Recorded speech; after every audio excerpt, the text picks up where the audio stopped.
Okay mga guys, so bibigay naman tayo ng reaction video, no?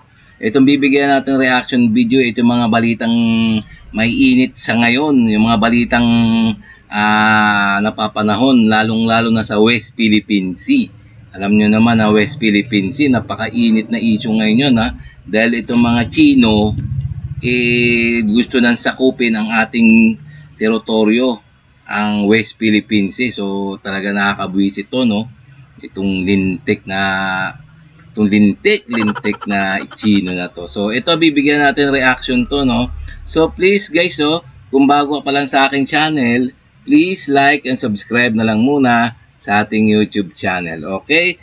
And also paki-subscribe din kay Balita ni Juan. Okay, sa kanyang galing ang video na to, nabibigyan natin reaction, ha. So itong may pamagato na may ultimatum na China for defense chief. Last warning, China direktang nagsabi na.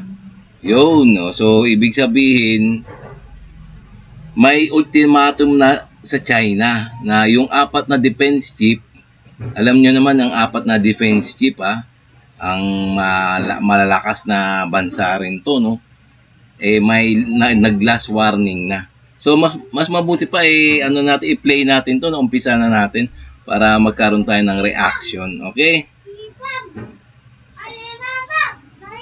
Kakapasok lang na balita, binalaan di umano ng China ang Amerika na kung hindi sila titigil sa pangwawater cannon ay baka sila ang magulat na may ultimatum na daw sila at lumusob ang Amerika sa pangwawater cannon. Batay pa sa US Defense Chief na si Secretary Lloyd Austin, nilalagay di umano ng China ang Pilipinas sa kapahamakan itong pangbobomba sa atin sa West Philippine Sea dahil umabot na kasi na may Filipino nang nasaktan tapos sinisira nyo pa barko ng PCG. Ano at gusto nyo bang magamit muna ang Defense Treaty ng Amerika para matigil lang kayo sa West Philippine Sea? And I would just say that you've heard me say, you've heard our president say a number of times that our commitment to the treaty is ironclad, and we stand with the Philippines.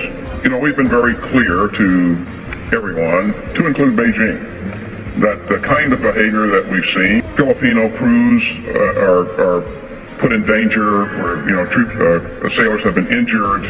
And property damage, that's irresponsible behavior and it disregards international law.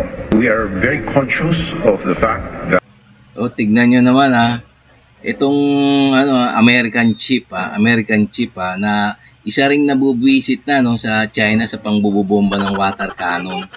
So kaya nga nagbabala na siya at ang apat pang mga bansa nagwarning na siya sa China na talagang kikilos na sila, no? Kasi sila ang parang sila ang yung apat na bansa na yan, parang sila nasasaktan doon sa ginagawa ng China sa Pilipinas. So talagang awang-awa sila, no, samantalang itong mga ating gobyernong Pilipinas walang ginagawa kundi saluhin yung mga water cannon ng China. Diba? So itong apat na bansang malalaki ayun na naawa So talagang nagsabi na may ultimatum, binigyan na lang ultimatum yung China. So diba, no? Okay, diretso pa natin mga guys, we need to assert our rights, but in a manner that safeguards the safety of each and every member of the Philippine Armed Force, which is the principal actor in the area. Kasabay naman ng babala ng Amerika, nagbabala din ang Japan Defense Ministry na hindi sila papayag sa status quo kung ipapatupad ito sa South China Sea. Lalabanan daw ito ng kanilang squad, sinabi sa pagpupulong ng US, Australia, Pilipinas at Japan.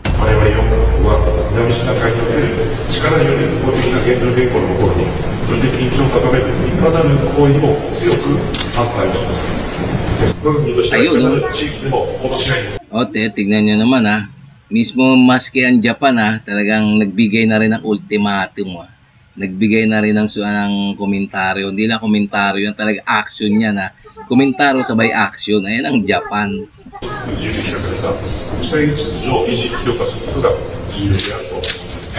Iginiit naman ng ilang mambabatas na dapat di umano nating pagtuunan na ng budget itong pagpapalakas sa PCG para hindi na tayo inaapi pa ng China. Kaya dapat bigyan ng PCG ng budget at nang kayanin nilang makipagsabayan sa China. Sa parte naman ng House, nakikita natin ang kahalagahan ng pagpapalakas pa ng capability ng ating Coast Guard. And I'm sure many of my colleagues would agree na sa ngayong darating na budget ay isa ito sa tututukan natin kung paano natin mapapalakas pa ang kakayahan ng ating Coast Guard na bantayan ang ating mga maritime borders. Kasi definitely ang suporta with regards to equipment, training o kung ano pa na magpapalakas ang capability ng Coast Guard ay malaking bagay na magiging mas epektibo nilang mabantayan ng ating mga karagatan, lalong-lalo na sa West Philippine Sea. Kung ikaw ang tatanungin, Kawan, anong iyong opinion sa balitang ito? Mag-iwan ka lang yung komento at atin na itong babasahin isa-isa.